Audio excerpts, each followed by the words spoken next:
I've started the recording. Welcome everyone once again. We have a packed agenda today.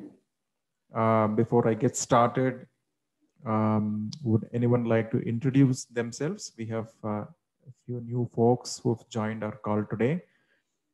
I think we have Derek, we have Manivannan, we have Shan Anwar. Would you like to please go ahead and introduce yourselves? Sure, I'm Derek Moore. I'm from the Pravega project, pravega.io. We've recently been talking to you guys about how we're using Litmus Chaos in some of our system tests. We've been using Litmus for about the last year, and we're looking forward to, I guess, cooperating with the Litmus community in the open a little more. So I just thought I'd join this community sync up and check out how it goes here.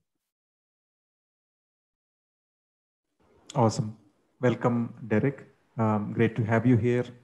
And we had a great time talking to the Pravega team very recently. Hope we can collaborate and take this relationship forward. Karthik, I would like to go next. Hi everyone. This is Manivannan. I am from Halodoc, which is basically one of the healthcare platform in Indonesia. Recently, we started, trying to identify a set of chaos tools, out of which we see Litmus suited our requirements, and I started investigating, further on, setting up this. I took help from Karthik and Raj, and they helped us a lot. And currently, we are trying to evaluate to have all our requirements set up as part of Litmus. So it's going good, and I see we are in the right direction. And thanks Karthik and Raj for supporting me, setting up everything. Looking forward to closely work with you, and then enable a lot more chaos experiments that we are looking for. Awesome. Thanks for joining, Manivannan. Welcome to the Sync Up call. And thanks for all the wonderful feedback that you've been sharing around how Litmus 2.0 can be improved. That has benefited us a lot, and a lot of this feedback is finding its way into the patch releases. So great to have you today. Shan, would you like to go next? Hi, sure. My name is Sean Anwar. I am with Intuit. I think Intuit's not new to using Litmus. I recently joined about a quarter back to the chaos engineering project here at Intuit, and we are rolling it out for the platform. Just this is my first sync up. Most of you I don't even know, but I'm actually looking into your repos and learning from the documents. So we are able to run experiments using Litmus and Argo workflows.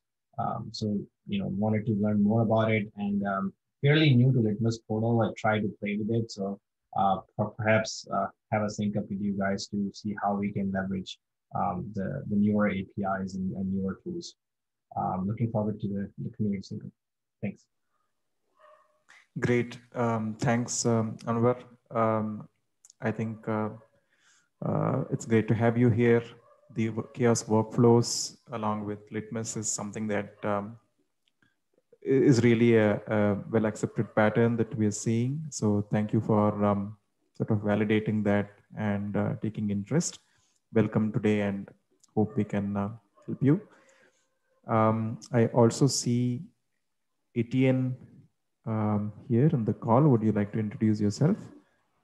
Yeah, hi, I'm Etienne, working as a DevOps engineer at Intuit, and I'm working with Shan Anwar to promote Litmus Chaos and Argo workflow at Intuit for our FMEA use cases. Awesome. Welcome today. I think with that, we can probably get started. I'll share my screen and show what we have in terms of agenda, and then I'll pass it on to Prithvi. So let me share my screen.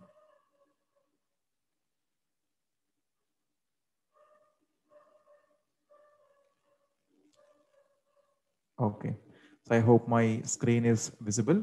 And this is what we have in terms of agenda. We'll do a very quick community roundup, events that are happening in the CNCF space, and those events where the Litmus project is being talked about or we're presenting at.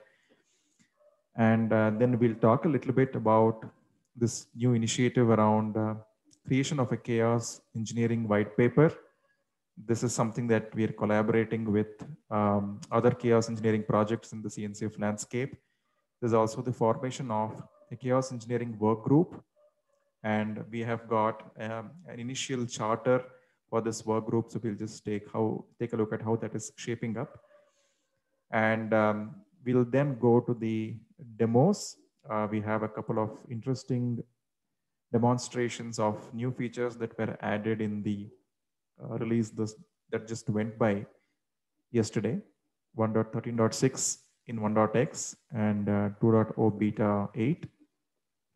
We also have Debo here, who's joined the call. He's our Google Season of Docs mentee for Litmus for this season, and he is going to give us an update on how he's progressing around improving documentation for the Litmus project. This is something we are trying to add as one of the important items or exit criteria for the 2.0 general availability GA release. So that's the agenda. If you have anything that you are interested in talking about, any questions that you would like addressed or any feedback that you'd like to provide, please feel free to add to this agenda. And I will also be sharing the link of this HackMD page. So please feel free to add yourself as attendees here.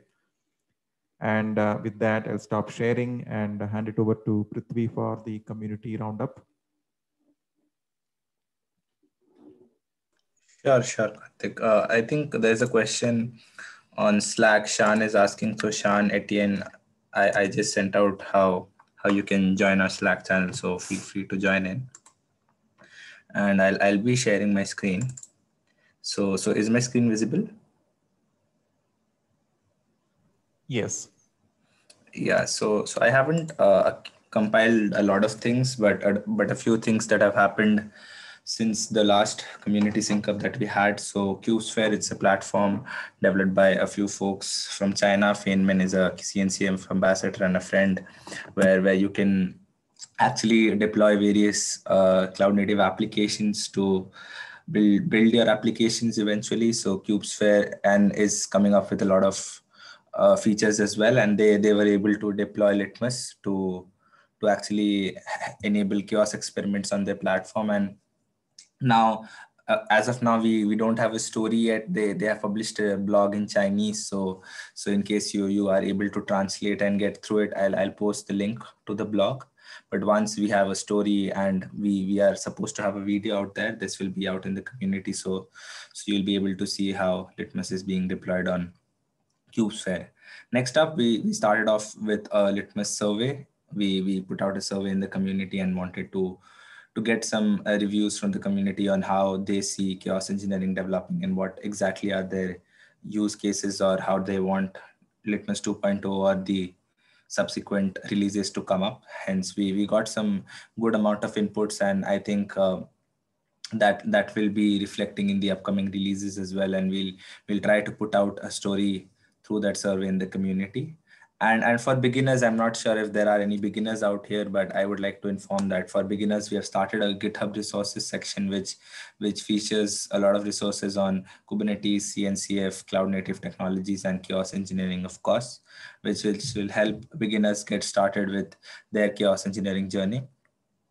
This 1 month, one of our community members, Om Kale, featured in Container Garage. That's one of the meetups or events that keeps on happening, and they had their first series of the year, which featured Litmus Chaos, and Om went on to talk about chaos engineering. But moving on, for this month or before the next community sync up, we have a lot of upcoming events happening and featuring Litmus. One of them is TGI Kubernetes. It will feature an episode on Litmus very soon. We have almost reached the planning, and the video or the stream will be out soon. And subsequently, all these meetups or events are happening which are going to feature Litmus. One of them to look out for is KCD Bangalore. It's happening on the June 26th, and community members Divya, Mohan and Saranya are featuring there. And there's also a chaos engineering workshop happening there. So in case anyone is interested, you can register for Kubernetes Community Days Bangalore and you can get your passes for the workshop. Other than that, we had a lot of community videos out there. You can always check the Litmus Chaos YouTube channel. And I would say the standout videos were the ones which were featuring the 2.0 features. We have taken a few recordings from the Kubernetes Chaos Engineering meetups and put it out there. And in terms of milestones, I mean, GitHub stars and Slack members are obviously out there. But one thing I would like to point out is the number of installations. Litmus has been able to cross 100,000 installations, and it's still counting. It's 100,000 plus now, but we are proud to have such an amazing community which was able to collaborate, and now we have reached such milestones and looking forward to more. Lastly, these are a few blogs which was contributed by the community. I mean, these are the links to the blogs. I'll try to forward this presentation in the chat, and you guys can take a look at the blogs which are out there in the community if they help you in any way in your journey with Litmus Chaos. So that was the community roundup from my end, and feel free to join in the community Slack and reach out to me if you have any content, any story, any blogs, or you want to participate in any sort of events or meetups happening out in the community, and I would be more than glad to help you out, take part in it. Thanks a lot, everyone. Thanks, Prithvi. I think a lot going on in the community. That's awesome. Let me share my screen once again, and we will probably go ahead with our agenda. Next up on our agenda is an update on the Chaos Engineering Work Group that's being set up in CNCF. So there are multiple SIGs or tags, as it is called now, that are involved in this work group, notably the SIG app delivery, network, and security. And the reason for starting this work group is to provide some more details and some more sort of disseminate some more knowledge around chaos engineering within the CNCF community, the cloud native vendors, as well as the end users. And we've gone ahead and written up a charter. So this is still being created. The work group has not been formally announced yet. We're in the process of writing its charter now. And I'll just take you through what we have put here without spending too much time, sort of to give you an idea on why this group is being formed and what we're trying to accomplish in this working group, and what is going to be the end product, or what is it going to culminate into. So the background is chaos engineering has been done from a long time now, about a decade. So Netflix popularized it, we're all aware of that.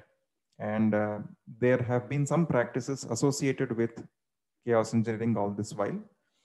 Some common ones being that chaos is something you associate with production, testing in production. Chaos is done as game days. Chaos is done only by SREs or ops teams, things like that. While they still feature and are much a part of chaos engineering even today, the introduction of the cloud native way of doing things, or the cloud native paradigm, has brought about a lot of changes. We are trying to state that here. Chaos engineering is a bit more democratic today, and it is also a little bit ubiquitous. By saying this, we are saying that new personas are getting into chaos engineering, application developers or DevOps engineers, for example, as those roles evolve. And the process of, or the stages where chaos is being used, it's not just in production anymore.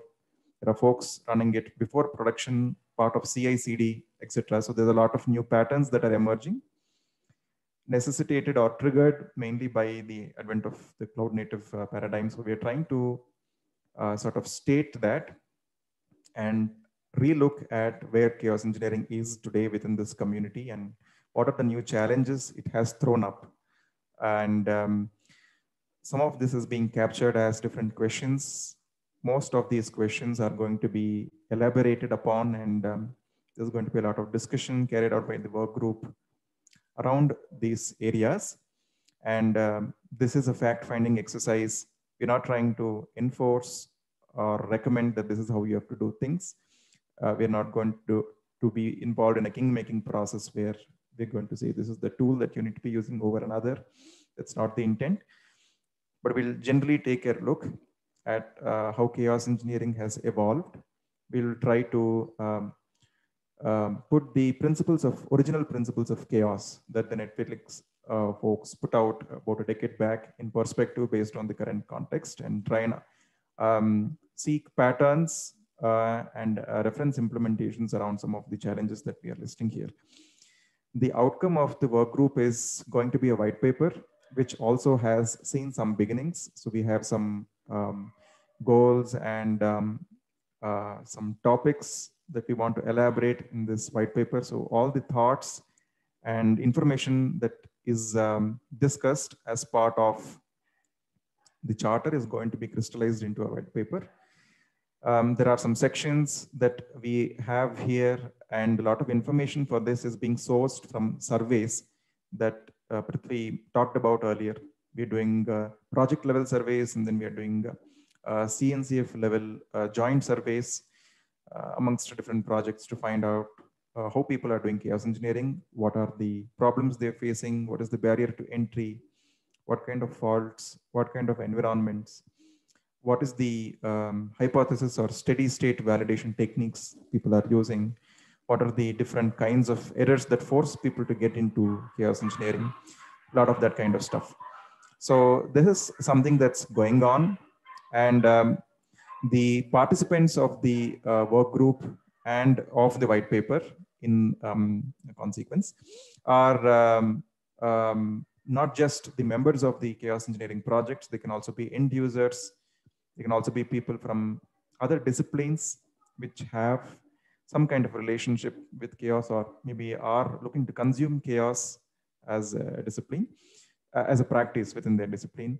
So feel free to take a look at these documents.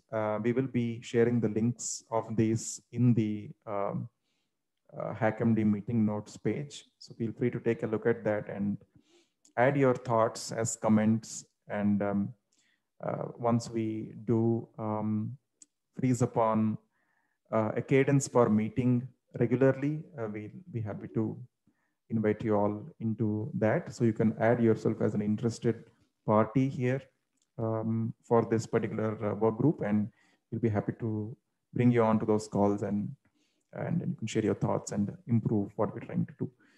So that was a very quick introduction to what we are doing with the chaos engineering work group and white paper. With that, I'd like to go ahead and request Shubham and Udit to do some interesting demos based on what we released on 15th, that was yesterday.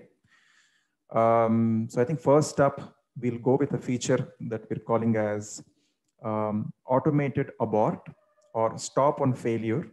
So you can think of it as a dead man's switch. So when you're running chaos experiments, especially on infrastructure that is very critical, sometimes it's shared. It could be production, or it could be a pre-prod environment, a penultimate stage of your infrastructure, maybe a staging setup that mimics production, which a lot of developers and service owners are making use of. And when you do chaos experiments there, things could get out of hand sometimes. The hypothesis that you might have had might not be met. In fact, something else might be going on, and that could potentially disrupt services for a lot of people. So you want to roll things back immediately and not cause further damage. And for such capability, we need to have what is called as an abort feature, automated abort feature. We do have abort today, which was manually triggered all this while till 1.13.6. So you could patch the chaos engine resource with engine state set to stop, and it would kill all the chaos resources. But we need to automate this process. We've added some flags within the probe properties to do that. So the probes are a way to validate constraints or conditions in your experiment, and it is defined in the chaos engine. We have different kinds of probes, like the Prometheus probe, HTTP probe, command probe, etc. So you can define that if a particular probe has failed, then you can stop the experiment. It will automatically go ahead and abort the experiment. So how does this happen, and what is the schema for doing this? And an example illustration of this will be shared by Shubham. Shubham, would you like to share your screen? Yeah, hi everyone. I'm sharing my screen.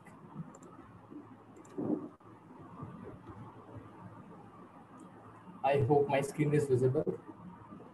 So before going to the demo part, I will explain about my setup. So I am using EKS cluster, 2-node cluster, where I install the Litmus, and I'm using Potato Hello Service as a target application. So I can, this is my Hello Service. So I'm using Black Box Exporter to collect all the metrics. So as part of this, I'm getting two type of metrics. One is I can show in Grafana dashboard. So one type of metrics is probe success percentage, and another is access duration. So so ideally the probe success percentage should be 100 in the normal case. So it will decrease if we inject the chaos or something. So as part of my demo, I'm injecting pod delete experiment with one replica. So this value should be decreased to 0, and this is the access duration. So ideally this value is around like less than or something. So if this value is greater, as part of my demo, I'm just checking if this value should be greater than 30 or something. If the value is greater than 30, I will like stop the experiment immediately. So this is my Hello Service. I will go through my chaos engine.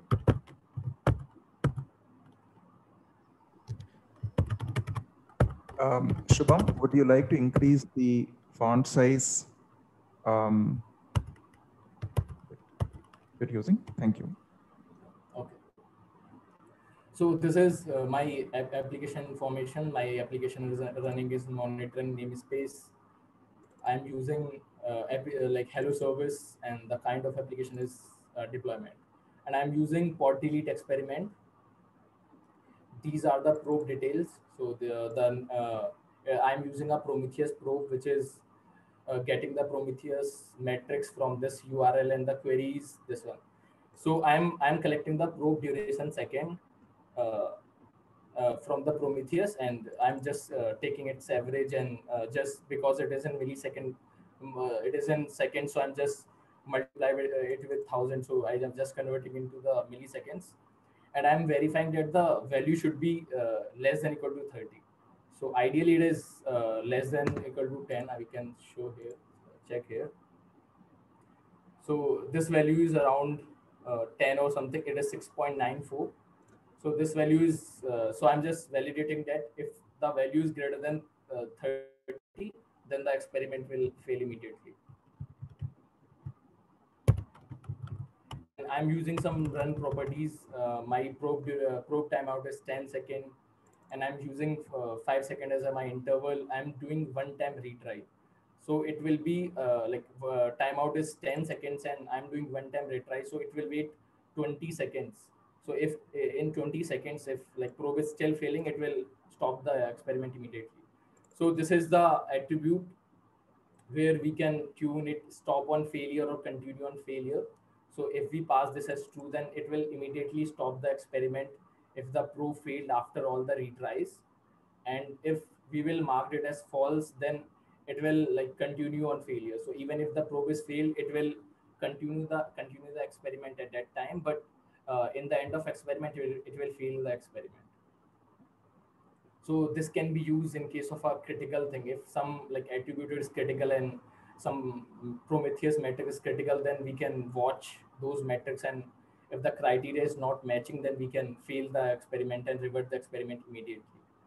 So this is my experiment schema.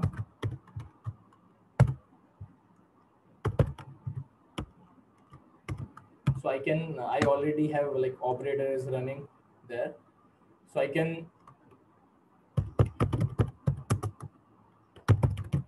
apply the chaos engine. So chaos engine is created. We can see the logs of the pod as well. So we can check.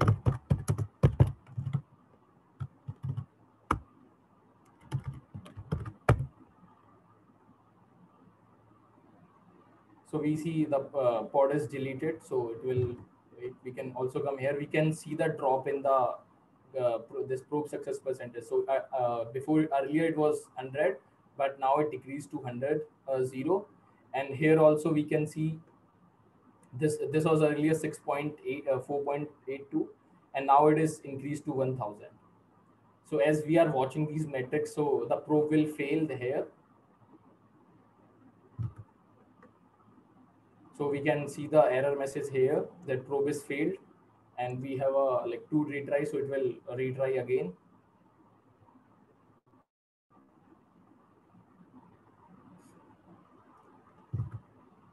You can also see this because there is one replica, so because the replica is not available, so now it is inaccessible. And one more thing, like in Hello service, I'm using a readiness probe here.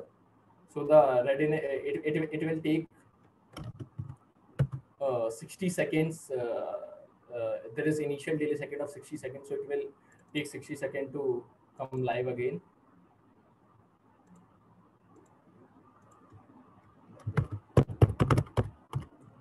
We can start the chaos.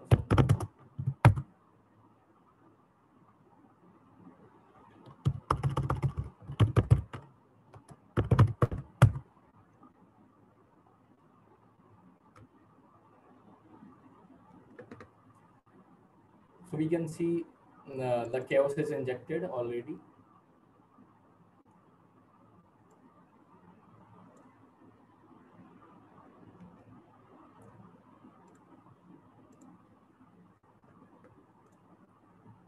I see we can see here the in run properties, the like somehow this stop on failure attribute is not there. So by default it is false. So it is continue on failure. Like I can check why it is not there.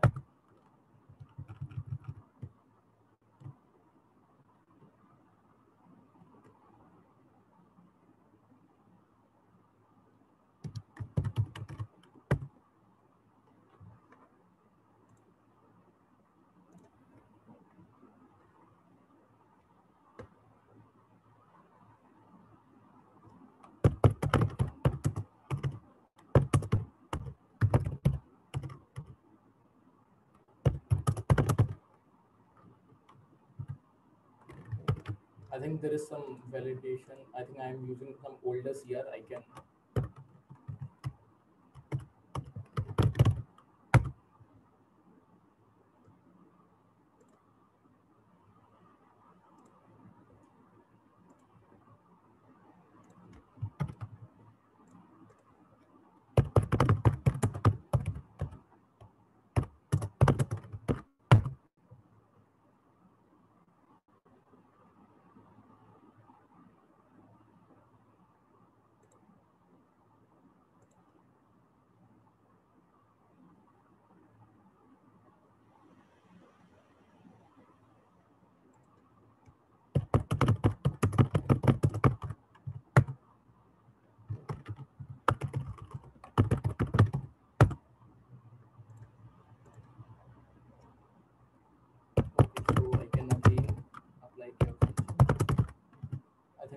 Some spec is not updated in the experiments here.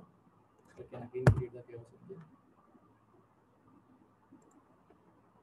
Now we can again display.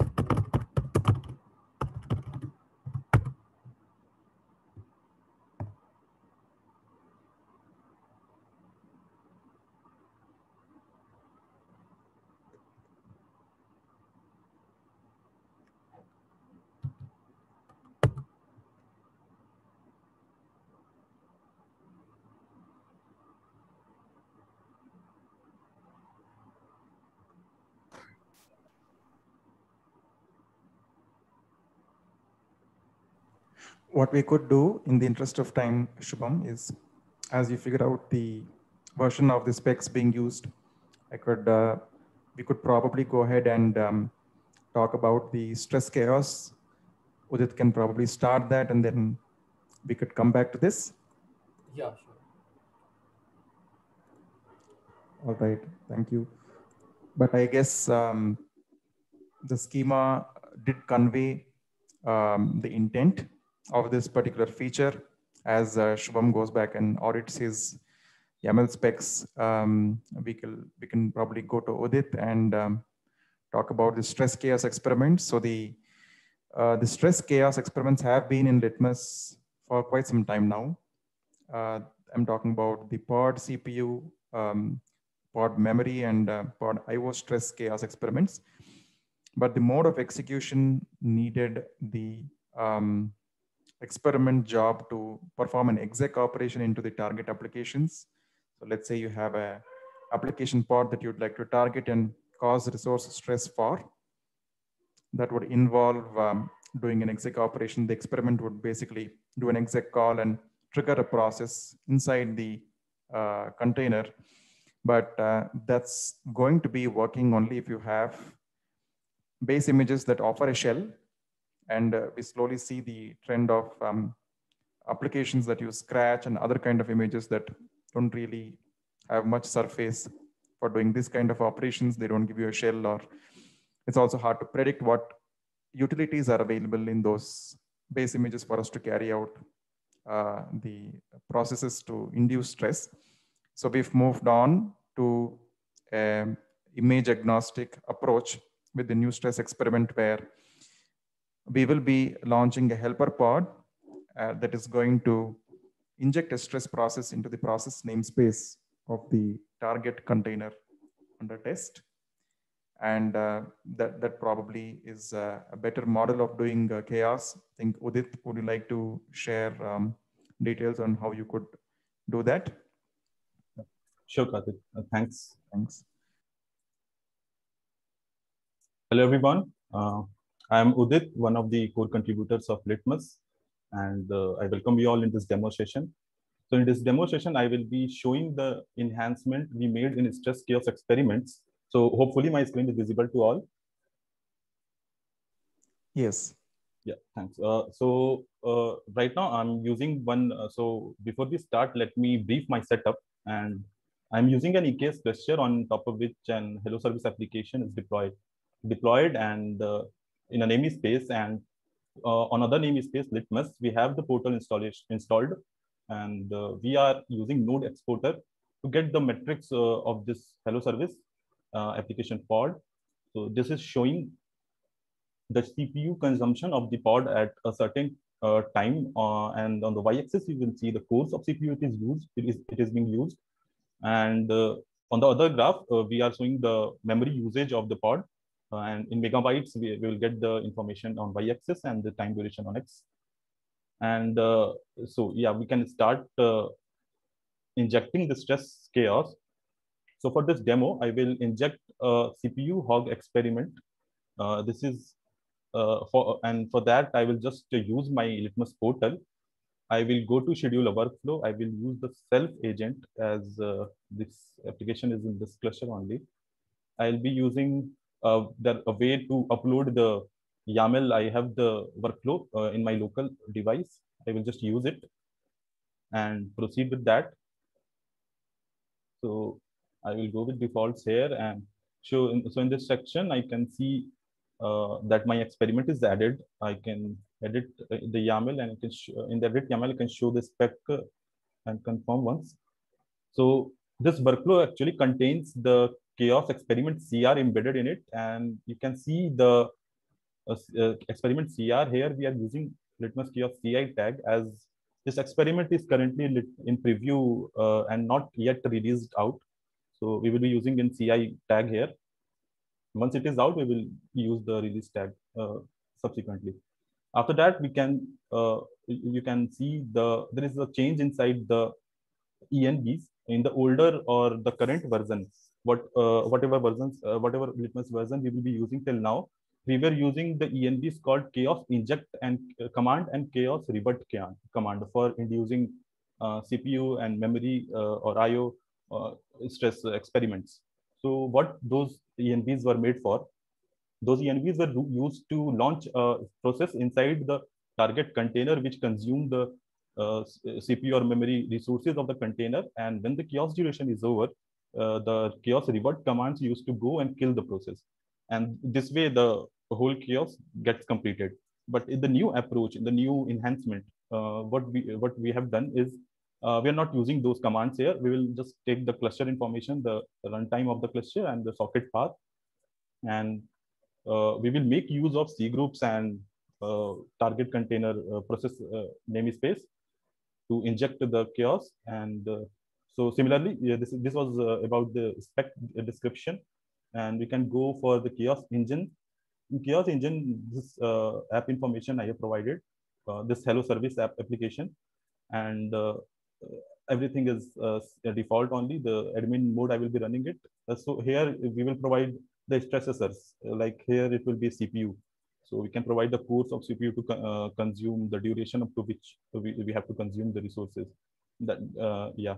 Now after setting up all this, we can proceed. Yeah. So this sections you might be aware if you are using Portal.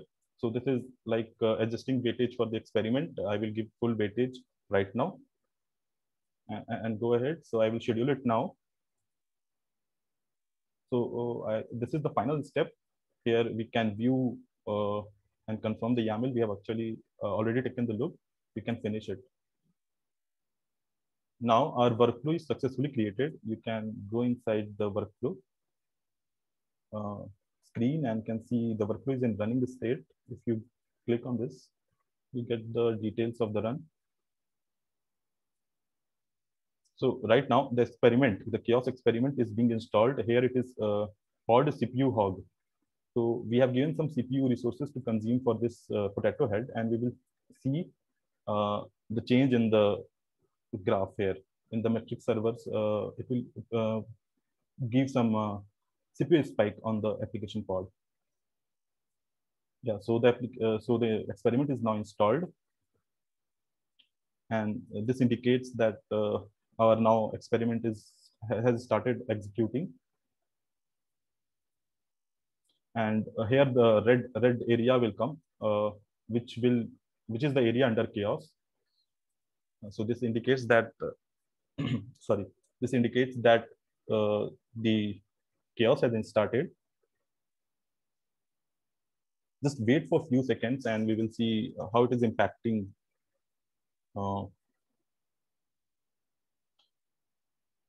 the CPU, the resources on the target application. So you can see the moment this chaos started, the CPU usage got spiked up here. And we can also see a small amount of increase in memory also, like 20 MBs. Yeah, so here a notable point is we haven't used any command MD5 sum or commands, DD commands to give CPU or to consume the resources. This is the main difference between the current version and the older version. This is all about this experiment. And once this chaos duration will complete, this resources will get recovered. The processes, stress process which were launched, that will get killed. And you will get a workflow succeeded indication here. Yeah, so do try it out. It is in tech preview mode right now. You can either run by adding an external hub. You can go to Chaos Hub and you can select the master branch inside it. This master branch actually contains the changes here for the CPU and memory. You can search the experiments and you can take the CRs from here. And this is the first way. The other way is like how I did. You can create a workflow and can upload and run it right now. Yeah. do try it out, and please share your reviews on it. That's all for this demo. Any questions? I would like to take. Thanks.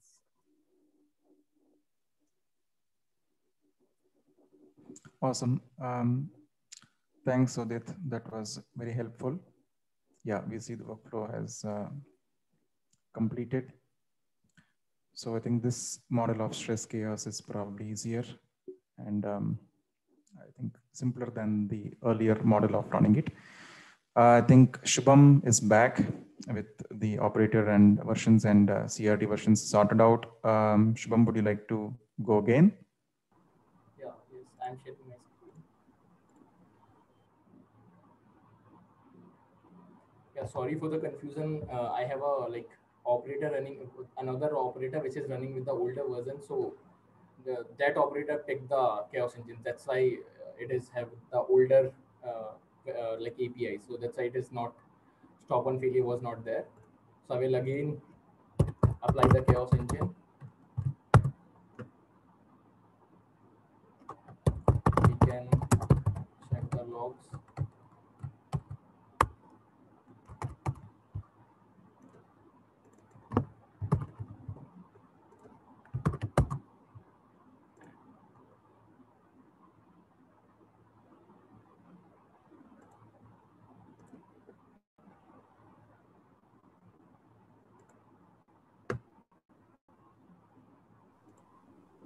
There's a request to increase font, Shubham.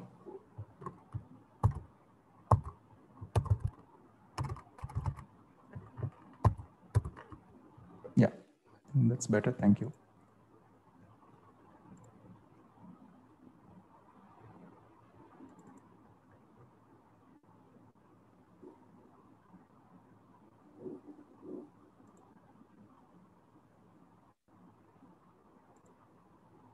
Yeah, I think what Shubham is trying to show in these logs is that the Prometheus probe has actually failed because the criteria that was specified in the chaos engine has not been met.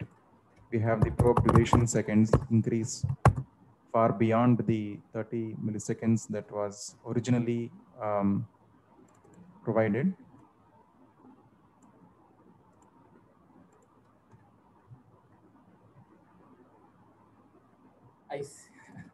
I see again stop on failure is not there. Not sure. I just run it was there.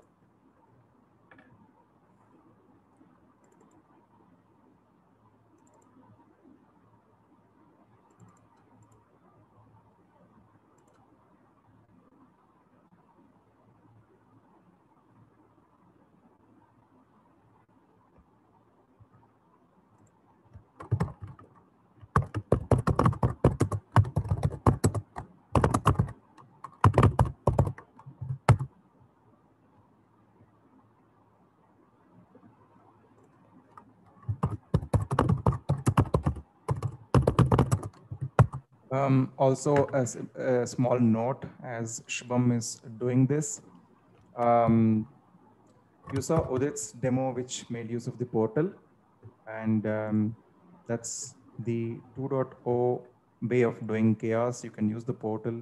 It's in beta right now. Beta 8 is the latest version. And what Shubham is trying to show is using the chaos engine manifests directly. So in case you don't really have a need or necessity for running things via the portal, and you're following a scripted approach for doing chaos, you can make use of the chaos engine. That's also something that you could do. And this is the standard 1.x mode of usage of chaos resources. Yeah, so we can see we have one retry there, so it retry again, and then it has failed. So it aborted the experiment immediately. So we have a chaos duration of 1,000 seconds, but it stopped after one iteration only because we set it as stop on failure. So it stopped the experiment immediately, the proof fails. So we can also see the chaos result here.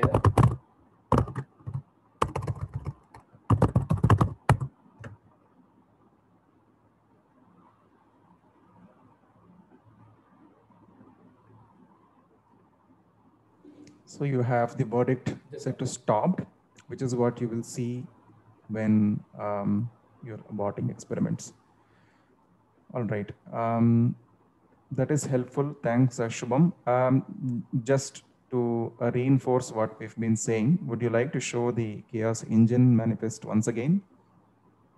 I think we sort of had a back and forth across several manifests. So just to clear things out, we can take a look at this schema. So it basically tells you that, yeah, this is the one. So we're basically trying to say that if the average probe duration seconds is beyond 30 milliseconds, then the probe is going to fail. And without waiting for further continuation of chaos, we're going to terminate it. We're not going to allow the subsequent iterations of chaos to run. We're not going to let it run for longer. We're going to kill it. The mode there is instructive. It says continuous. If you're doing the probes in other modes, start of test, end of test, etc., then it's possible that it's probably less effective, because you want to do this termination while you're observing some real-time application behavior. So the stop on failure makes more sense when you're running it in continuous mode, not so much in other modes, though you could technically use it there. So yeah, thanks Shubham once again. I think finally we got this up and running. The next item on the agenda is a very quick run through of the release notes for 1.13.6 and 2.0 beta. I can go ahead and do that very quickly. Meanwhile, there is a message on chat. Hi, Sunil. You're asking if we can get the recording. Yes, we have the recording will be made available after this meeting. Would you like to introduce yourself too? Definitely. I'm looking at possibilities of introducing chaos engineering and into, I mean, from the two aspects, reliability and even into security. So I'm just trying to see what the options are and trying to evaluate several frameworks. Awesome. Thanks for joining, Sunil. Thank you. Thanks for joining in, Sunil. Perhaps you could also join in our Slack channel. That's where our community is. So I'll forward the link to you here, and you can join in on Slack. And in case you want any sort of help from us, feel free to reach out. Oh, that's so nice. Thank you. Thank you. All right. So we'll talk about 1.13.6 and 2.0 very quickly. We have about 8 minutes left. Shubham just spoke about the stop on failure capability. So that's something that we've added. And this also came in as a community request. So another example or case for the project being enriched by community feedback. Probes was a good way to do it. So this was one of the features that we added. You might also have noticed when Shubham showed you the chaos result, there were details there about the target resource that was impacted. And we also had information about the success of the revert operation. So sometimes you provide namespace and label selectors to identify the application under test. You might end up creating a target pod list comprising of diverse parents. It could be coming from different deployments, and you would want that information about what was the application instance that we actually impacted during chaos. So that information is now made available. It was always available in the logs, but chaos result is probably a better place to put it. People are generating some very useful reports out of chaos results. It makes sense for this information to be placed up there. So there is a section that we added inside the status schema for providing details of the target that has been impacted by chaos. And we're also trying to add information about whether the rollback operation is successful. In case of pod delete, Kubernetes takes care of rescheduling the application. So mostly there's nothing really to revert other than just stop doing pod deletes, for example. But in case we're doing network loss or network latency injection or stress chaos experiments, we've started some processes on the target containers, which we should be stopping at the end of the chaos period or duration. And the success of that stop or rollback caused gracefully, intentionally, or rollback caused due to aborts, like we just saw with the stop on failure feature. We want to be sure of the fact that rollback has happened. And if it hasn't, then there are some cleanup routines that Litmus will execute to ensure that the cleanup process is tried once again, and we don't leave those processes there in the system and let the applications suffer for longer. So that information is also available in the chaos result now in this release. So they are probably the most important features that have gone in. We've also added additional metric labels. So we got some requests from folks saying, yeah, we are making use of Litmus chaos metrics, notably the Litmus awaited and Litmus experiment verdicts to achieve interleaving, or whatever Udit showed you, the red area on the graphs, right? So that's what we call interleaved metrics. And people want to associate some metadata or context to this metrics, depending upon why they are doing this chaos and how they're tracking it. And we have facilitated that with some new labels on the engine getting converted into Prometheus metric labels so that you can filter them in your Prometheus or Grafana. Workflow name is one of them. Chaos injection timestamp is one of them. Workflow name is especially useful in case you're embedding these chaos engines in as part of larger workflow manifests that are being run in your 2.0 setups. So that was one enhancement. We've also made some refactor. There were some experiments which did not have Golang chaos libraries. They were still on Ansible, such as Docker service kill. They've been added. And the refactor of the pod CPU and memory hog that Udit showed you is also something that we did.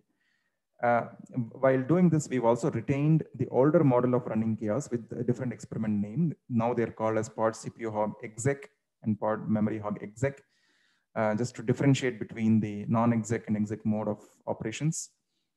In case you have a very highly restrictive environment where you cannot run with privilege escalations, and you really need a very simple pod with very less permissions, then you could use the pod CPU exec model, which is just going to go inside the target container and trigger off a process there. The experiments that we've written now, the refactor now, which uses C groups and injection into the process namespace, invariably will make use of some additional privileges. So you could use it in pre-prod and development environments. And if you'd like to do this on prod, you can use PSPs or gatekeeper policies to run these experiments, or you could use the exec model of running them, which goes with highly restrictive environments as well. We also introduced a new category of experiments that enables you to do SSM operations. This is specifically for AWS. So in case you would like to target vanilla EC2 instances, it could be part of a Kubernetes cluster, or it could be just standalone EC2 instances hosting your services. If you'd like to do some chaos there, we can make use of the SSM agent that is provided by AWS. These experiments will allow you to define, upload, and execute SSM documents.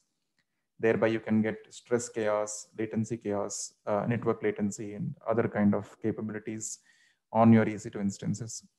We've done a fair bit of optimization or refactor. The build processes have been improved. The experiment image size is reduced now. And we've also extended the status check timeout policies to the helper pods. By this, what we mean is, let's say you expect your application to take much longer to get back to good state after you've done a container kill or a pod delete. The experiment might take nearly 2-3 minutes to come up. It might have a very high start period in its time because of several reasons. It could be because you've got a high initial delay seconds within readiness probes, or it could be because you have a proxy that needs to be initiated. We might be running in an Istio environment. There could be a lot of reasons why your applications might take a longer time to recover after being subject to chaos. So you could define a flexible status check timeout. You can define amount of time to wait before you validate application health and readiness, before you go to the next iteration of chaos, or before you end the experiment with a successful post-chaos check. So that capability has been added. So this is mostly about 1.13.6. There have been some bug fixes that we did on the scheduler side as well, notably to update it to work with the latest chaos operator. And on the 2.0 side, we've supported ARM64 images. So the control plane and most of the control plane images and also the subscriber are now going to support ARM64. So in case you are running nodes that use that architecture, or you're running some edge use cases, then you can make use of the Litmus 2.0 beta with those environments as well. And we also have introduced notably the pod garbage cleanup strategy. So you're aware that in case of 2.0, each step in the workflow is implemented with a dedicated pod that the Argo workflow controller creates. And the cleanup of these pods was manual earlier, but now it's going to be driven by a policy around garbage cleanup. So if your workflow has this label, which we are going to automatically inject into the manifest depending upon the revert chaos step, whether you enable or disable it in the portal workflow. Depending on that, you're going to insert this garbage cleanup flags into the workflow manifest and control their cleanup once they've been created. So that was one significant change. And there have also been some improvements in UX of the portal. You will get a better experience with workflow visualization graphs and analytics, etc. So you could take a look at the release notes for getting more information on the individual changes that we've made. We will be putting out some useful tutorial videos that highlight some of these new experiments and new features on the 2.0 in the subsequent weeks. So please feel free to take a look at them. You can join our Slack channel that Prithvi has mentioned in the Zoom chat for more discussions and details. And with that, I think we come to the close of the agenda for this community sync up edition. Are there any questions, any thoughts, feedback? Karthik, I have one quick question. So yeah. Looking at the last release notes for beta 8, right? You're saying that the control plane components support ARM64. It means all the UA components would support ARM64. Is my understanding correct? Yeah, some of them would do. I think Raj, if he's probably on this call, can elaborate more. What we've tried to do is get ARM64 builds for all components. That includes the front end, the server, and the MongoDB as well. So you could try that out, Mani. But what we have ensured upfront, even before we ventured into the ARM64 builds for control plane components, where the support for subscriber. So that way you can run the agent on ARM64 and run the control plane elsewhere. So we have support for both. I can probably give more details around this on the Slack channel, but to my knowledge, it does support the control plane as well. Yeah, one more thing here. So we have supported added the support for all portal components. I have shared a link in chat where you can follow one README is there. You can follow the steps to create, build your own images, while the Litmus Kiosk images are all, beta 8 images are already there with this ARM64 support. Yeah, I tried with the subscriber and the event tracker, the agent components, right? So with the ARM64, but I think, yeah, I just heard from Karthik that it is also supporting control plan. I need to test it. Yeah. I think the only flip side is the front end images are taking much longer to build. We just had a 1 hour build happen because of the multi-arc build that's happening for the front end. But I think that will be optimized soon. And you should probably have a better experience with building that if you're attempting that as well. Yeah, one more quick question, Karthik. Maybe this should be my last question. So on the vulnerability side, right? So initially when we started building the image, I think the base image which we used and we started building, applying layers onto it, right? So when we scan it, there are multiple vulnerabilities that are reported. So as part of this beta 8, as the base image has been changed based on our last discussion. Not yet, Mani. So we are still going in the same images for beta 8. What the only change with respect to the images is that it became multi-arc supported, and we reduced the size for the Go runner, but otherwise the base remains the same. We are making some efforts to move to hardened images, but they typically take a slightly longer testing cycle.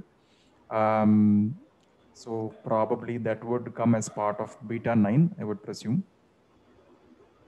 Yeah, that would be great, Karthik, because now as part of security best practices, this would be some of the minimum criteria to consider images onto a registry, right? So it would definitely help us, if we try to minimize the, vulnerabilities reported in the base images. Maybe when you consider for beta 9. Agreed, completely. One note also on that aspect might be helpful for other folks who've been using 2.0 beta. We are making a way, we're sort of removing the Argo server that used to be installed as part of the agents in your target clusters. We're going to retain only the Argo workflow controller now. That's the only Argo component that's going to be used. So a couple of images, Argo server and Argo CLI, will now not be used anymore. Those deployments will be removed. So that's probably a lesser load and one less image to scan as well. So that's also something that's being done. All these changes should go into beta 9. We'll keep you posted around this. Thanks, Mani, for highlighting some of the vulnerabilities that are available in the base images. They seem to be good options for us to move to. It probably needs a little bit of testing to see if all existing functionality is good. So that's where we are right now, but we'll keep you posted on that. Sure, Karthik. On the controller part, right? So Argo workflow controller, you're saying that still continue to work as it is, but there are few other Argo based components which are being removed, is what you're saying. Is my understanding correct? That's right. That's right. All right. Thank you.